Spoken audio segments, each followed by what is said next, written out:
Hello, hello. Assalamualaikum mga guys. Tumataas na daw yung bigas ng 1 kilo, 200. Nakikita ko sa post. Tapos, isang sako daw, 5K na.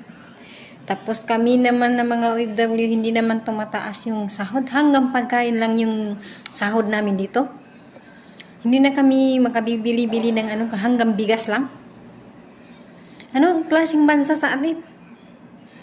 Kayong mga farmers dyan, huwag na kayong magbibenta ng bigas kung ganun. Lahat ng mag-anak ko ng mga farmers, huwag na kayong magbibenta. Kasi napakamahal ng bigas. Dinadami pa yung bigas sa pagtaas ng gasolina. Ano namang kinalabutan ng gasolina sa bigas? Bigas na yan, nandyan sa atin yung farmers sa Pilipinas. Hindi sa ibang bansa. Paano na makakain kami ng mga pobre? Pamilya namin.